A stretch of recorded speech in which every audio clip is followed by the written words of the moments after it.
Have you ever just been minding your business, drinking your water, doing all the right things, and yet somehow someone else keeps landing opportunities that feel random?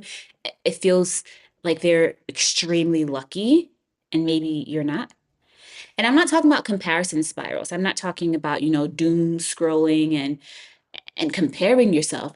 I mean, that person you know in real life or online who got the ghost role from a startup, who got the promotion, or the runner up who somehow ended up with more opportunities than the winner.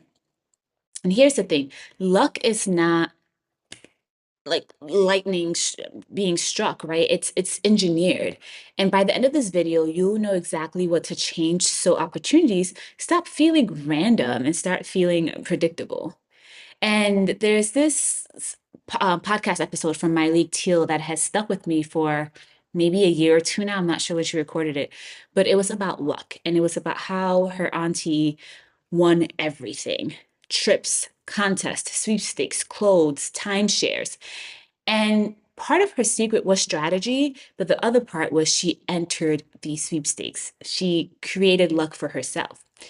And most people admire outcomes and ask, how does she do that? And I'll even argue that some people don't even ask. But for the folks who ask, and I'm one of those folks who took a long time to start asking. Once I started asking, the answer is almost always understanding the rules, i.e., reading the rules, and staying in the game longer than you were willing to stay in line. Because luck is a volume game. If you applied to two jobs this month and didn't hear back, that is not bad luck. That's bad math. If you entered twice and quit, you did not fail. You barely participated. More entries equal more surface area of opportunity, which then equals fewer miracles required. I also want to add here that easy applying on LinkedIn, Indeed, whatever, is also, yes, maybe your numbers are higher, but your quality is lower. And that is also bad math. So let's get into 5 tips I've observed lucky people use in all areas of life, especially in their career, to move forward and to get lucky. The second and the fifth one might surprise you. So let me know in the comments. All right, let me remember. Here's your first real luck hack that I don't think a lot of people do, and it is reading the rules. As someone who's been on the recruiter side, I need you to hear this super clearly. People do not read. And you can kind of see this on social media, right? People start reacting to thoughts, to comments very quickly without fully reading what the person said. And it's the same thing with a longer document, like a job description. The job description can say portfolio required, or you must answer these next 3 questions to be qualified, or you must live in this certain area. And people skip it. And when you skip those things and you get that rejection email, it's not a matter of being unlucky. 9 out of 10 times, people have disqualified themselves because you didn't read.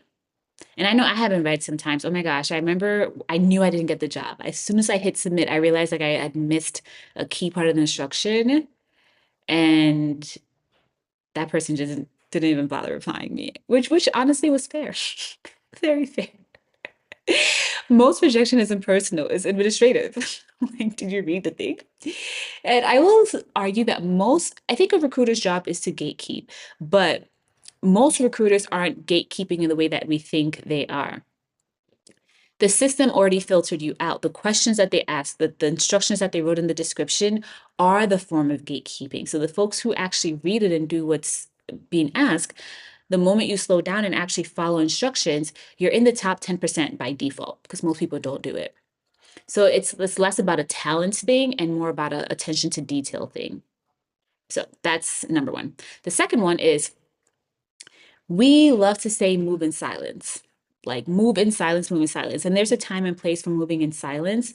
However, I think in our careers, silence effectively makes us invisible, especially if you're someone who is already invisible because of whatever identities that you may hold, right? Whether that may be you're Black, you're a woman, you're an immigrant, right? There's so many things that can already render that. So we shouldn't add, or I try not to add even more into the invisibility. And you don't need to network, you need to be familiar. Someone's at the door. I'll be right back. Okay, and we're back. I was talking about the second ways that I've observed that people are lucky, and that is moving away from the idea of moving in silence because that creates more invisibility for us. And we hear a lot of like networking. And I want to take that a step further. It's not only about you need to network, it's you need to be familiar because people can't advocate or even respond to someone if they don't know who you are, if they can't recall who you are. And a great way to do this, especially on a platform like LinkedIn, is to create an engagement ladder. And this will link to one of the other things I've observed later on. I think it's like number 4 or something.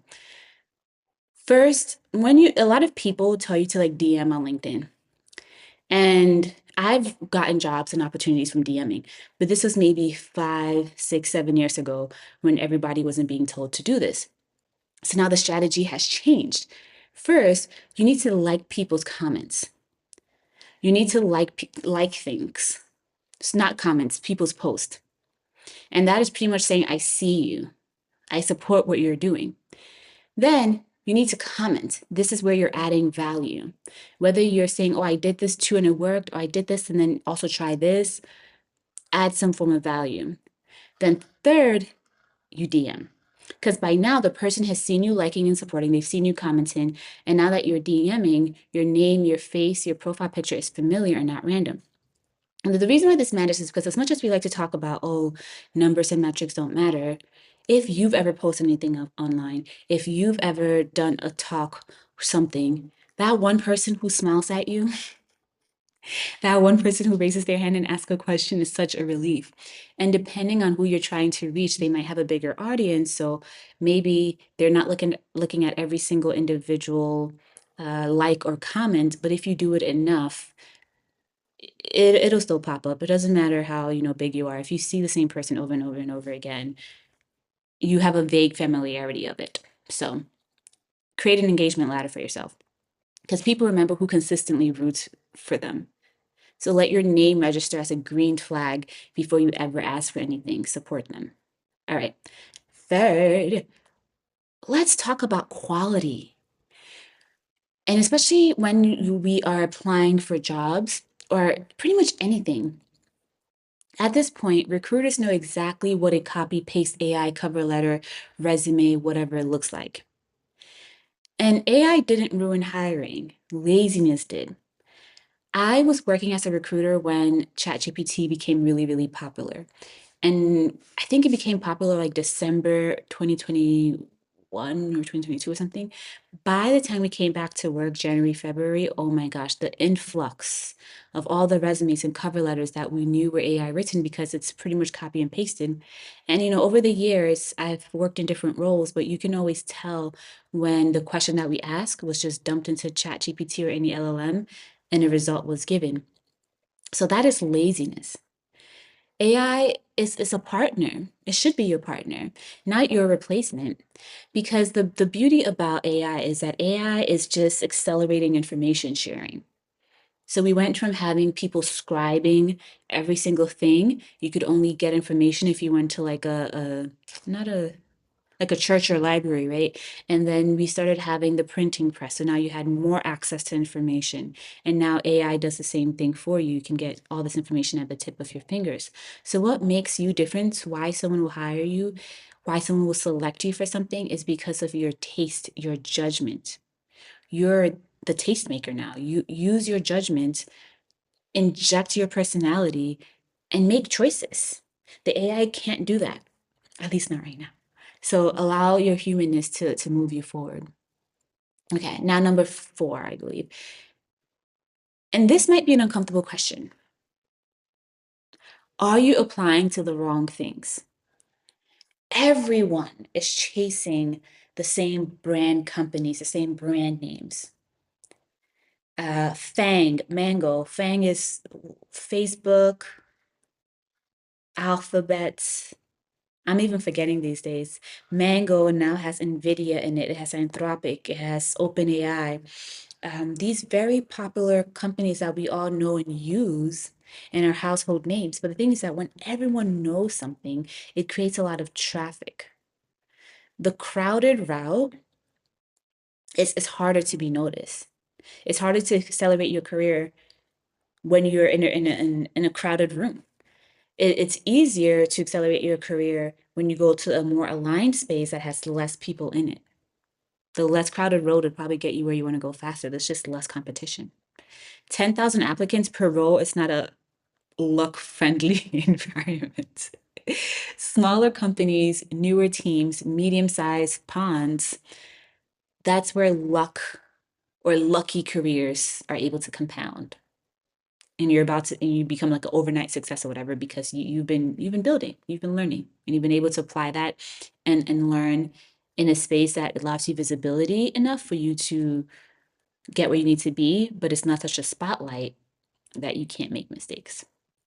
All right, now fifth, when opportunity finally shows up, can you actually catch it? And you might have heard this a lot, and I just want to reiterate it. Your systems will make or break you. And the system that I use when I'm job searching, and I also give my clients, I call it the job search OS, operational system.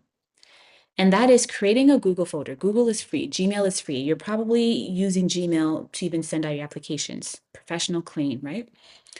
Create a Google folder and label it job search 2026, job search, whatever, right? The job search in the year. Then inside that larger folder, create individual folders for every company you apply to. And in that folder, name it the company name. And in that folder, download the job description. And you can do Control P or Command P, depending on what you're on. So you can download this because sometimes you don't have that button. Put that job description in the folder. The resume version that you use, put that in the folder. Your cover letter or the screenshots of the screening questions, put that in that folder. Because the worst thing that can happen is getting a call back and not remembering the salary, the scope, or why you even applied. So don't rely on memory, rely on your systems. When you get that call back, open it up. Because one of the most dreaded questions is when people ask you, or when a recruiter asks you, oh, what is your salary expectations? Now, if you don't remember the salary expectations they put on there, either you're lowballing yourself or pricing yourself out or whatever the case may be. Just save the job description. Pull it up when they call you back. That's it. And since you watched this far, thank you. Here's a bonus. Time is the greatest compounder of luck. Luck isn't something that happens to you. It's built through volume, strategy, visibility, and organization. So before you go, drop this in the comments. What's something people called luck in your life that actually just came from consistency? Just putting in the reps, showing up every single day, or whatever consistency looks like for you. I would love to hear that in the comments. Also, if you need support with your work, with your trajectory in your career, please reach out to me. I would love to work one-on-one with you. So I'm here every single day. So please like, subscribe, and stay close. I'll keep showing you how to win without burning yourself out and how to get luckier in life because we all deserve. All right. Bye.